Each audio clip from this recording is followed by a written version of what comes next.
মাবুদ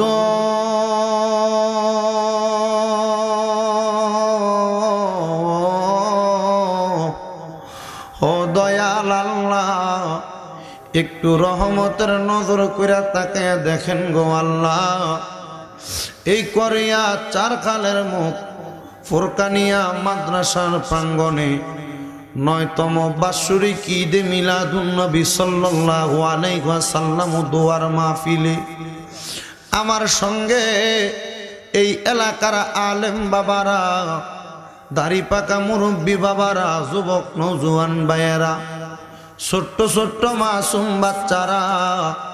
পর্দার অন্তরালের আমার কত মা বোনেরা জানি হাত বাড়াইছে গো আল্লাহ। আল্লাহ, যার হাতটা তোমার কাছে মায়া লাগে, পছন্দ হয়, ওই হাতের উসিলাই আমরার জীবনের গুনাহ তুমি আল্লাহ ক্ষমা কইরা দাও। এরে আমার এই করিয়া এলাকার এবং আশেপাশে এলাকার মা বোনেরা গো, কি গো মা, মাইকের আওয়াজ তোমাদের কানে যায়নি গো মা, মুনাজাত হইতেছে গো মা, আমার আল্লাহর দরবারে আমিন আমিন করে দুইখানা হাত বাড়াইয়া দেও গো মা। আমাদের বিশ্বাস আছে গো মা, আমার আল্লাহ একটা হাতও খালি ফিরাইয়া দিবে না। মারা গো, তোমরা তো এই এলাকার নায়ুরি না গো মা। একদিন আসিলা লাল রঙের বেনারসি শাড়ি পইরা, আরেকদিন চইলা যাইবা সাদা মার্কিন কাপড় পরিয়া গো মা। তোমরার মতো কত মা বোনেরা জানি গো অন্ধকার কয়বরে মুর্দালা শুয়া শুয়া রইছে গো মা। আজকের মুনাজাত তারার নসিব হইছে না। মারা গো,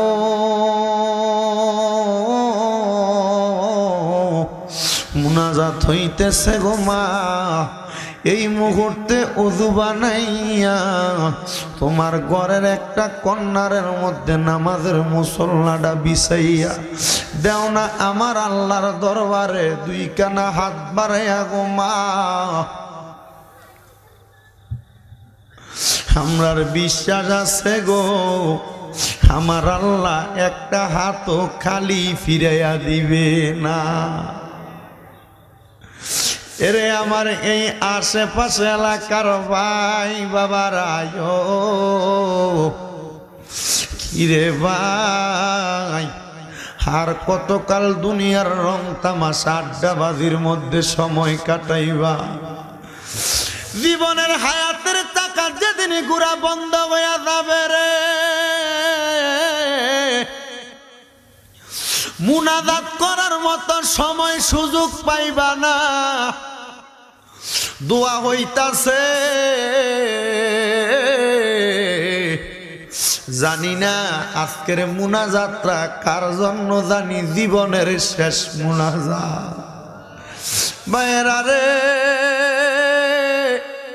আমার আল্লাহর দরবারে দুইটা হাত বাড়াইয়া দাও। তোমরার মতো কত ভাই বাবারা জানি রে অন্ধকার কয়বরে মুর্দা লাশ শুয়া শুয়া রইছে। আল্লাহ, আজকের এই মুনাজাতের মধ্যে আমি নগণ্য নিয়াচিজ নালায়েকের সাথে আমার কতগুলা দাড়ি পাকা মুরব্বী বাবারা হাত বাড়াইছে, যুবকেরা হাত বাড়াইছে। পর্দার আড়ালে জানি আমার কতগুলা মা বোনেরা মুনাজাতে হাত বাড়াইছে।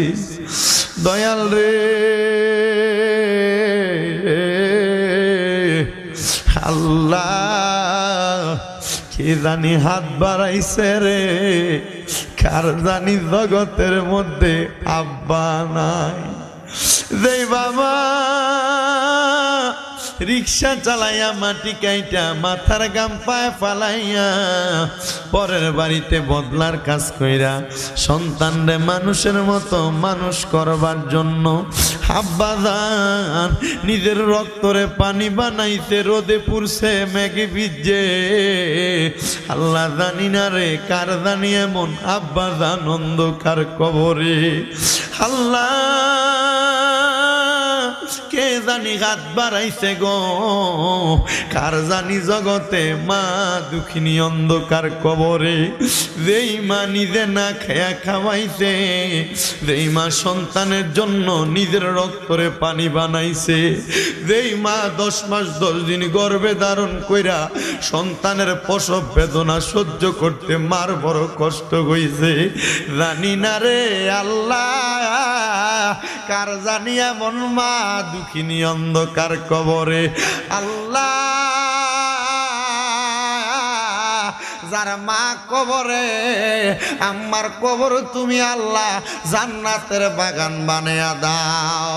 দয়াল রে কে জানি হাত বাড়াইছে মাও নাই বাবাও নাই জনমের এতিম আম্মাই আব্বা চইলা গেছে আল্লাহ দারারে ফালাইয়া তারারে রাই খাগো গেছে কান্দিবার লাগিয়া ও আল্লাহ যাদের মা বাবা দুইজন কবরে আম্মা আব্বা দুইজনের কবর নাজাতের ফয়সালা করে দাও এমনও সন্তান আছে আল্লাহ মা বাবা বেঁচে আছে তাদের মা বাবার হায়াতের মধ্যে বরকত দান করো আম্মা আব্বার খেদমত করার মতো তৌফিক দান করো বংশের মানুষ যারা কবরে প্রত্যেকের কবর নাজাতের ফয়সালা করে দাও ও আল্লাহ ফরিয়াদ তোমার দরবারে অনেকে ব্যবসা করে বরকত দান করো চাকরি করে বরকত দান করো যারা পড়ালেখা করে বিদ্যা বুদ্ধি বাড়াইয়া দাও মানে সম্মান ইজ্জতে জিন্দেগি নসিব করে দাও ও আল্লাহ ফরিয়াদ তোমার দরবারে আজকে এই করিয়া চারখালের মুখ ফরকানিয়া মাদ্রাসার মাহফিলে যারা টাকা দিয়া পয়সা দিয়া শ্রম দিয়া বুদ্ধি দিয়া পরামর্শ দিয়া মাইক দিয়া লাইট দিয়া প্যান্ডেল দিয়া মিডিয়ার বাইরা সহ সম্মানিত শ্রোতা মণ্ডলীরা যারা যারা উপস্থিত হয়েছেন প্রত্যেককে আপনি কবুল মঞ্জুর করে নেন দয়াল রে অনেক প্রবাসী ভাইরা বিদেশ থেকে দোয়া চায় আমার প্রবাসী ভাইদের খাস দোয়া তুমি কবুল মঞ্জুর করে নাও প্রবাসীদের কামাই রুজির মধ্যে বরকত দাও হায়াতের মধ্যে বরকত দাও প্রবাসীদের মনের নেক নেক আশাগুলা তুমি পূরণ করো ও আল্লাহ গো ফরিয়াদ তোমার দরবারে পর্দার অন্তরালের অনেক মা বোনেরা দোয়া চায় আমার মা বোনদেরকে তুমি কবুল মঞ্জুর করে নাও জাকির ভাই বিদেশ থেকে দোয়া চেয়েছেন আল্লাহ জাকির ভাই সে এলাকার মাহফিল কমিটি যারা যারা আছেন প্রত্যেকের মনের নেক নেক আশাগুলা পূরণ করেন আর ফরিয়াদ আপনার দরবারে এই মাহফিল নবমতম মাহফিল এই মাহফিলের মধ্যে আমরা জবান দ্বারা যা কিছু বলবো আমাদেরকে আমল করার শ্রোতা মণ্ডলীদেরকে আমল করার তৌফিক দান করো আল্লাহ খাস করে দোয়া চাই আমার ফিলিস্তিনের মুসলমান ভাইদেরকে তুমি হেফাজত করো এই সোনার বাংলাদেশের উপর তোমার খাস রহমত বরকত দান করো বাংলাদেশের জন্য যারা প্রশাসনিক এবং রাজনৈতিকভাবে সহযোগিতা করে প্রত্যেক প্রশাসনিক রাজনৈতিক কর্মকর্তাদেরকে কবুল মঞ্জুর করে নাও আর আমাদের মরণের আগে একবার তাওয়াফে বাইতুল্লাহ জিয়ারতে রওজায়ে রাসূলুল্লাহ নসিব করাইয়া আমাদের আখিরি জবানে মধুর কালেমা পড়াইয়া দিয়েন লা ইলাহা ইল্লাল্লাহু মুহাম্মাদুর রাসূলুল্লাহ সাল্লাল্লাহু আলাইহি ওয়াসাল্লাম।